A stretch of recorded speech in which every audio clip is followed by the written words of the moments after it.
What's up, design family, and welcome to another episode of FittDesign TV. On today's episode, we'll be looking at denim. We're looking at how it's made, where it gets its origins from, and ultimately what are the main different types of denim that are available in the market. Denim is an often misunderstood textile because it's been so widely available and popular for so long. If you guys have ever wondered about denim, watch this video and I'll run you through everything you need to know about the textile. Hey guys, and welcome to FittDesign TV. So glad to have you here. On this channel, we discuss all things sports fashion, graphic design, manufacturing, and technology. We'll discuss key topics, answer pressing questions, and provide actionable steps on starting your own product line. If you're interested in any of the above topics, stick around. You're in for a good one. Denim gets its origin from a region in France called Nîmes. In French, the textile is called serge, denim, and in English, we've appropriated that to be called denim. De Nîmes equals denim. In the United States, it became popularized in the late 1800s thanks to two men, Jacob Davis and Levi Strauss. Levi Strauss was a merchant operating out of San Francisco in the late 1800s. He had a store selling dry goods such as ribbons, buttons, and canvas for tents. Levi Strauss came up with the idea of using the denim texture to create overalls for workers who had come out west for the gold rush. He added large pockets to facilitate the storage of these gold nuggets, and ultimately he teamed up with his former customer Jacob Davis, who introduced the idea of adding copper rivets to these denim overalls to enhance the structural integrity of these pants.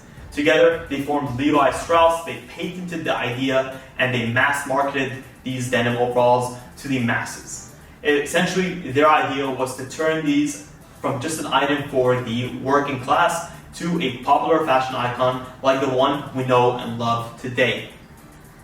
Denim is based on cotton fibers. Cotton fibers that are harvested from the cotton plant and spun into yarn. The yarns are dyed in an indigo color that gives the denim weave its blue texture that we appropriate or that we associate with denim. Denim is either made on two types of woven structures. One is using a projectile loom, and then the other is using a shuttle loom. Using these two different types of looms creates two different types of denim. Using a shuttle loom produces what is known as selvage denim. Selvage denim are where the weft threads are wefted through the warp threads. So weft threads go left to right or right to left, and warp threads go up and down. I've done a video on woven fabrics that we highly recommend you check out. But with selvage denim, they're very structurally sound because the edges don't fray. And the reason they don't fray is that the weft threads that are gone through the textile are not interrupted as they go line to line between the warp threads. And what that creates is a very continuous and structurally sound structure that does not fray or lose its strength over time. On the flip side, you also have non-selvage denim that is made on a projectile loom where the weft threads are interrupted between line and line, and that creates a disconnected structure where the ends of the fabric or the textile are a lot more prone to fraying. So with non-selvage denim, you need to fold in the hems and stitch it down in order to protect these very delicate edges.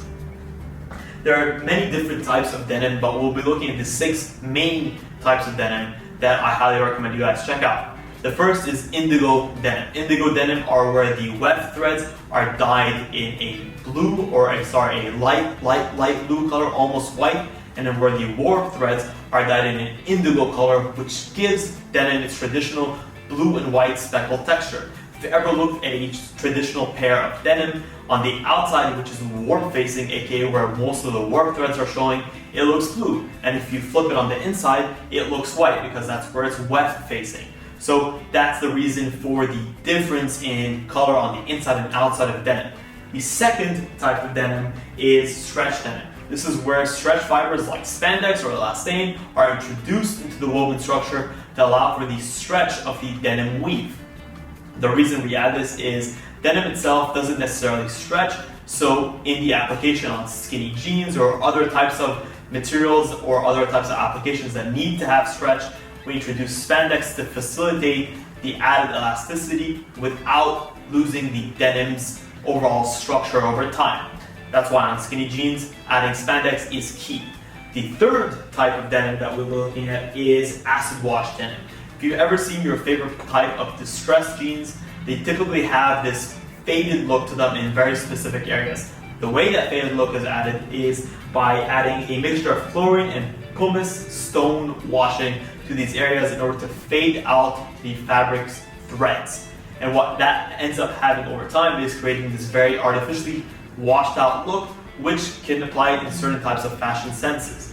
The fourth type of denim is raw denim. This is what you think of like mom jeans or the traditional Proctor pants that Levi Strauss had originally done.